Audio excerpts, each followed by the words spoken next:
pair of red clogs.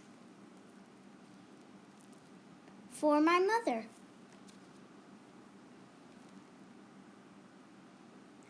A pair of old, cracked wooden clogs. I found them last night in a storeroom of my house when I was looking for a box to send a new pair of clogs to my little granddaughter. The new pair is painted with red lacquer and they shine beautifully. The old pair is also painted with red lacquer and they too shone beautifully when they were new. When the old pair was new, I was as young as my granddaughter is now. One evening, when I was as young as my granddaughter is now, I went shopping with my mother in the small town in the country where we lived.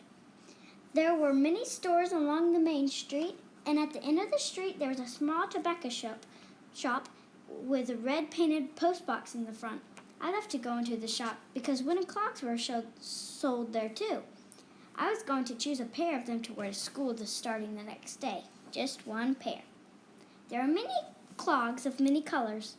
A black pair, 2 blue pairs, 3 yellow pairs, 4 red pairs, and 5 white pairs, and many, many more than that. All were arranged in order on wooden stands under the light. Behind the stands, there were other shelves with other pairs of wooden clogs. The blue would be nice when I wear my blue dress, I thought, but the yellow ones would also be nice. Which pair would you like, little girl? Asked the lady of the store. Red, blue, yellow? I wondered for a long while. My mother was looking at me, smiling quietly. I thought, and finally decided to take the red ones, and they were painted with red lacquer, and there was a thong of red and black on each clog.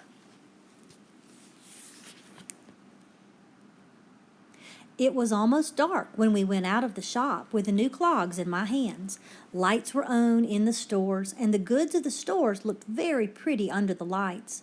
Polished apples looked as if they were painted.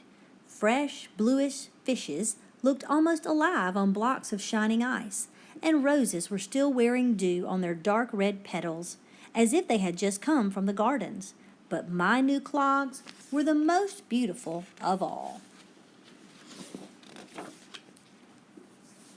They were so airy and so light that I felt as if I was wearing nothing. When I walked, they talked. Caracora, caracora.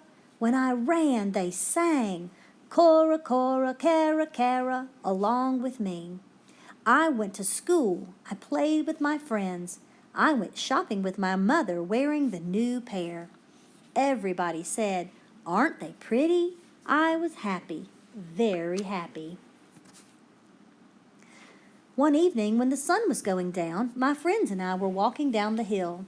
The sun was just setting, and everything looked orange in its rays. The sky, the grasses, my friends, and I. Ashiti Tinikii Nari, one of the girls sang, and kicked her wooden clogs into the air. Ashita Tinkini Nari, may it be fine tomorrow, it means. I did it too.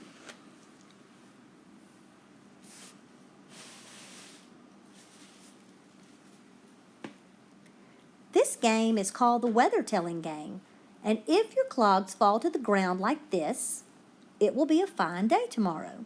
And if like this, there will be snow. And if like this, it will rain. And that is how I made a crack in my new clogs.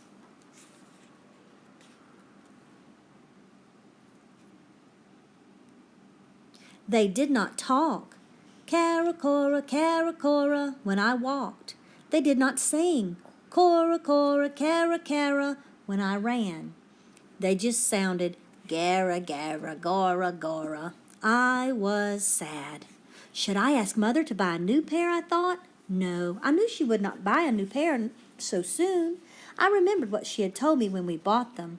Take good care of them, she had said. Maybe I will buy you another pair after a while for the next festival day. Oh, it was more than 2 months till then. She will not buy new ones yet, I said to myself, so I kept on wearing them.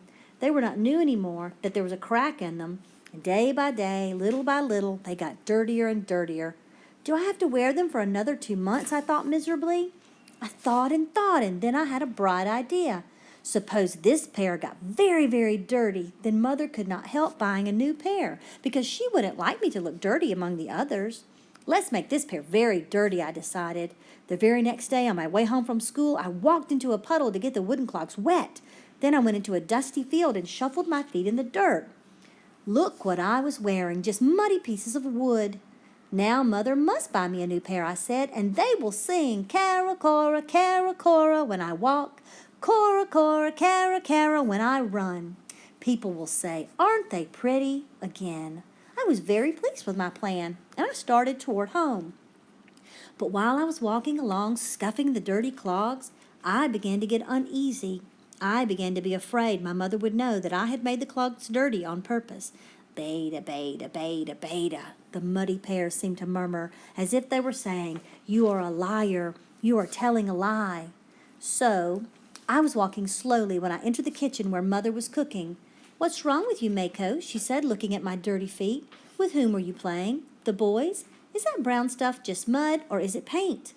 Just mud, I answered in a low voice. Go and wash your clogs quickly before the thongs turn brown. Then squeeze the thongs softly and wipe the water away with the old washcloth. Put them near the bath fire.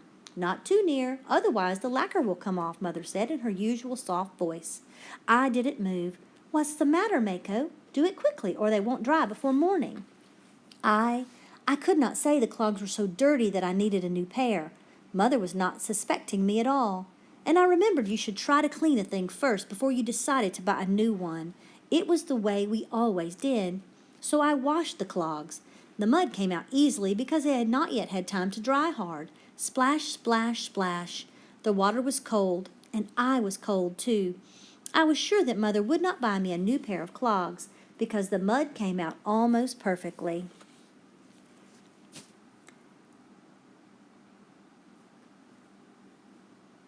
I squeezed the clog thongs and wiped the water away. Then I put the clogs near the bath fire, but not too near. Now they were clean again. They looked quite pretty, though there was still the crack. And I saw the black color of the thongs had come out and dyed the red part, all because they got wet.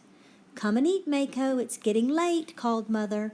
So I went and ate, leaving my wooden clogs steaming just a bit near the bath fire in the kitchen. They will be dry soon, said Mother.